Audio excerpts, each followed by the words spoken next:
Marg Lange explains to us that when conscious consumers love and trust brands, leads and revenues will flow.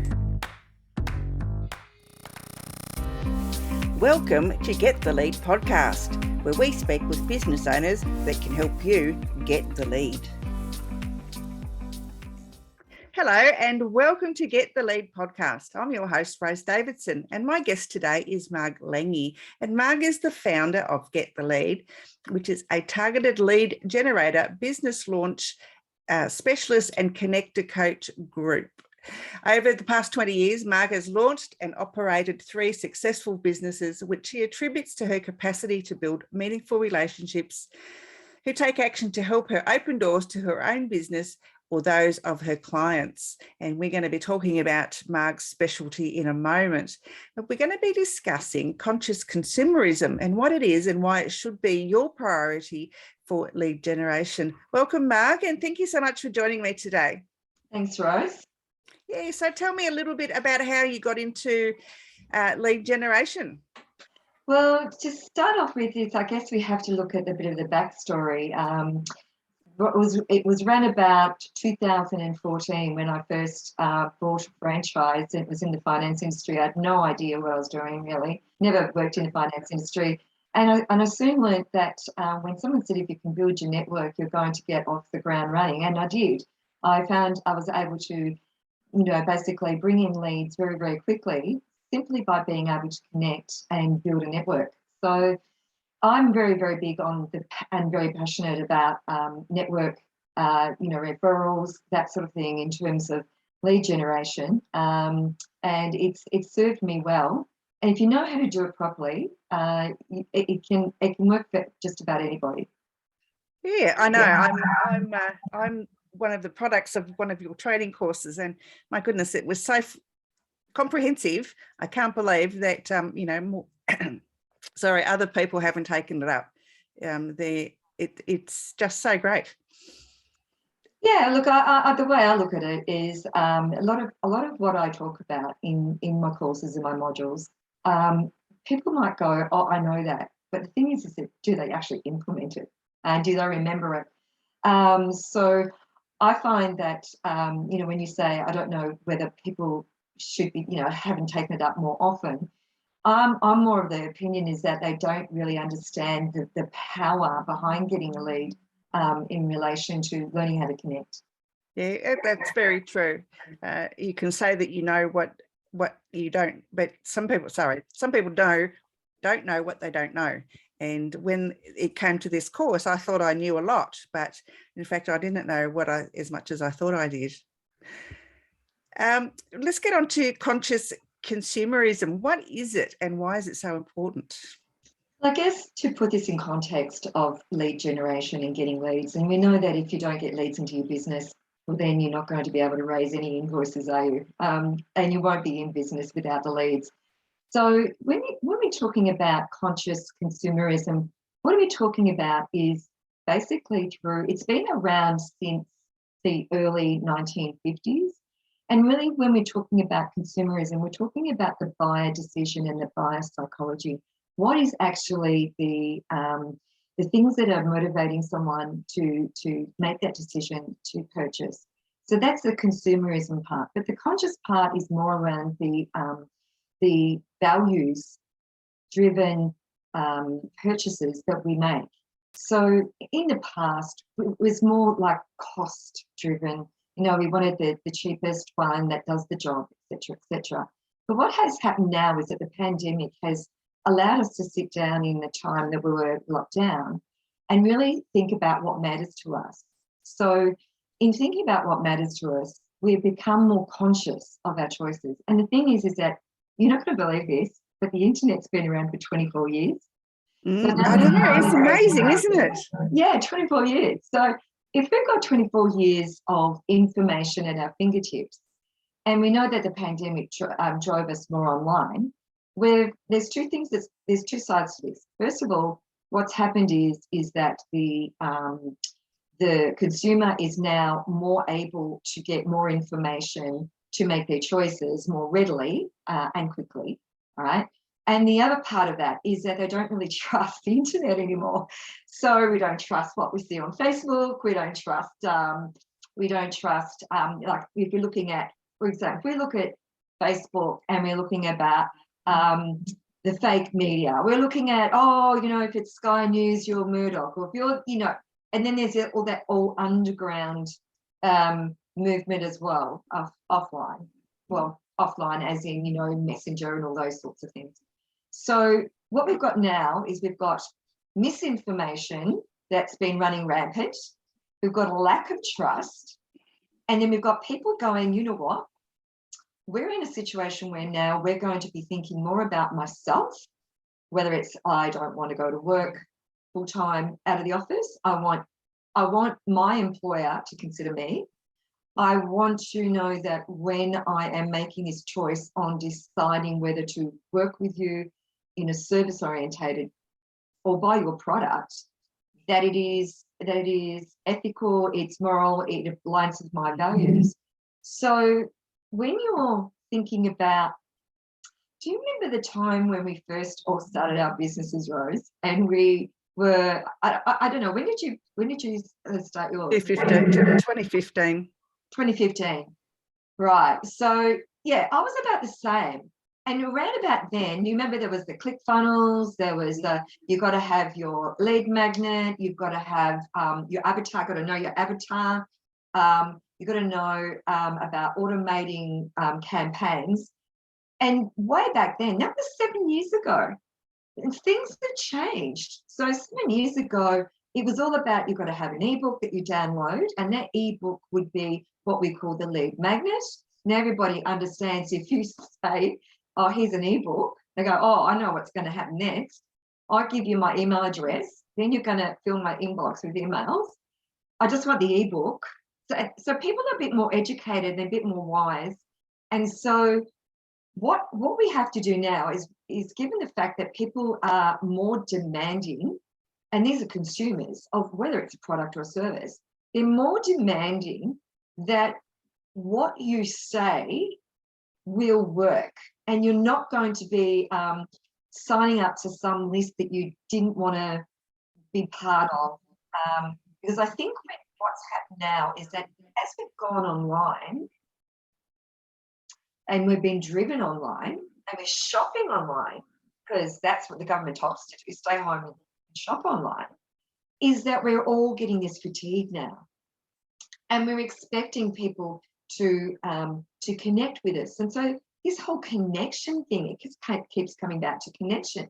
And how do you do that when you're not really visible? And that's why you see step out from behind the algorithms and show up in the real world to get the lead, because people will only now buy from you if they really do trust you.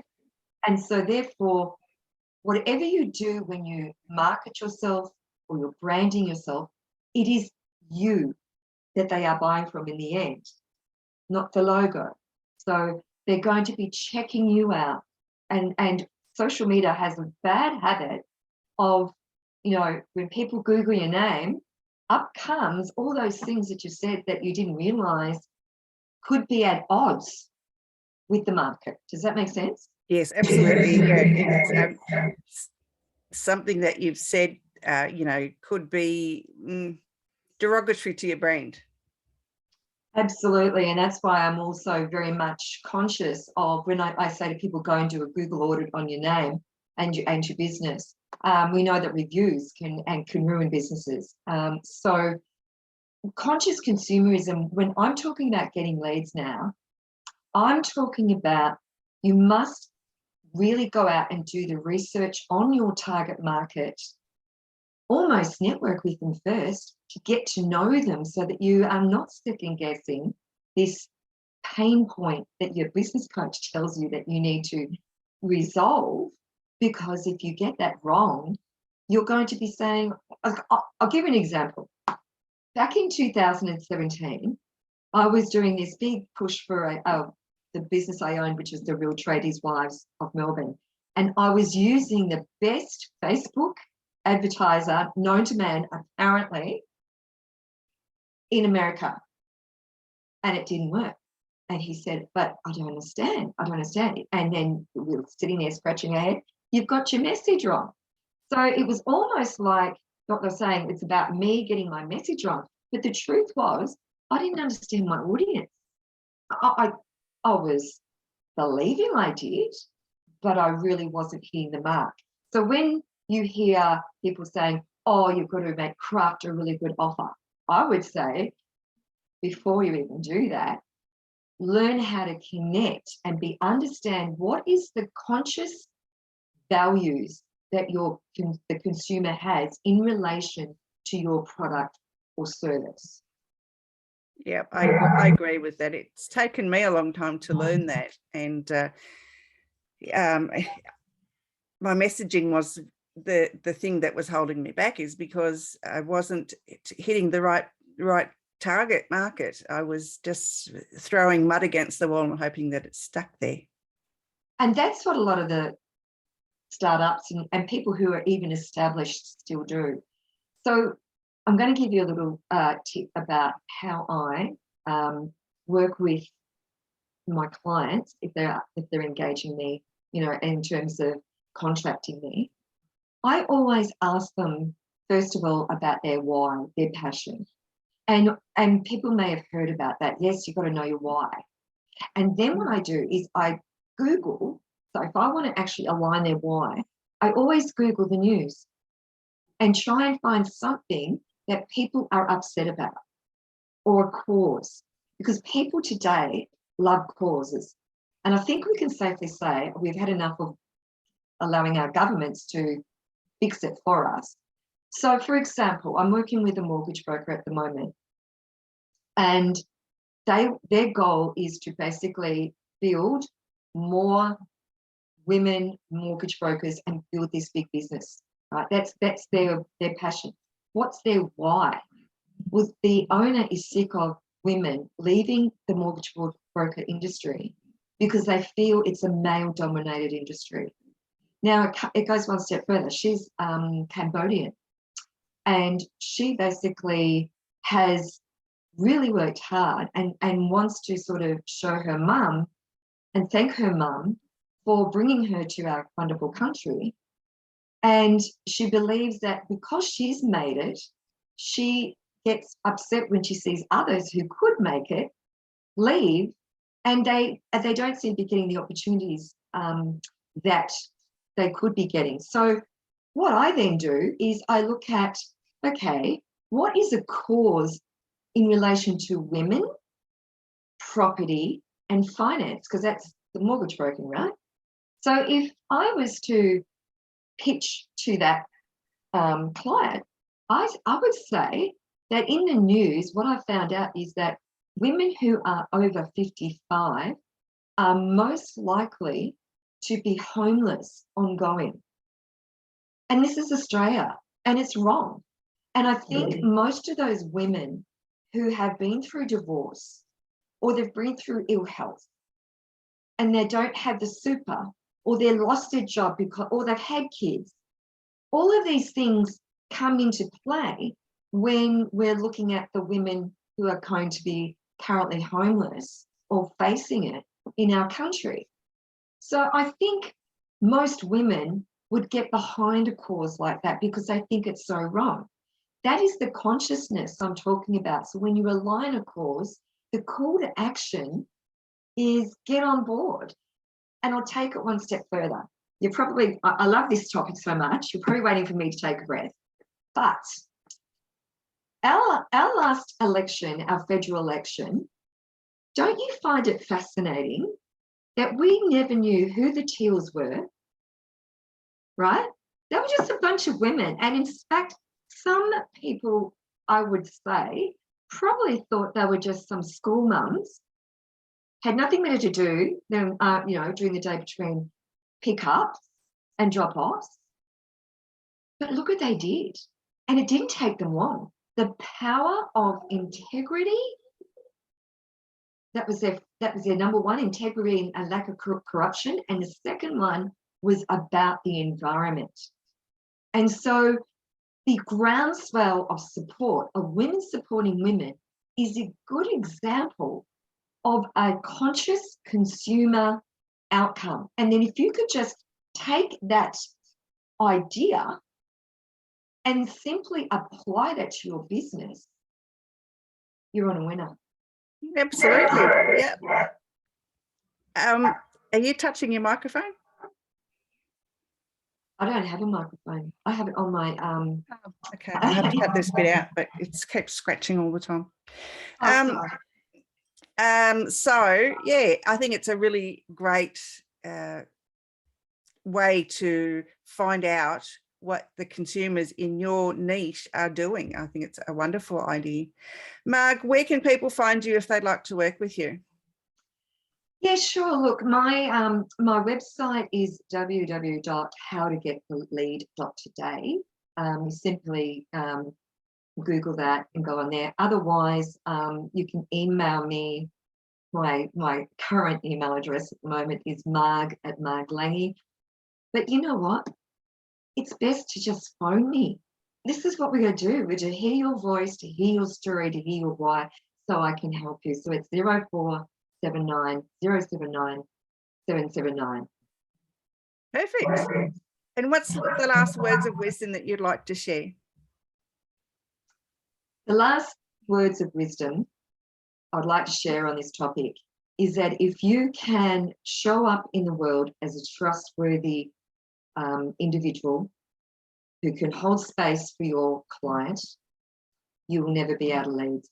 Just be present, be there, and give to get. Absolutely. Thank you. That's really great words to remember and to live by, I think.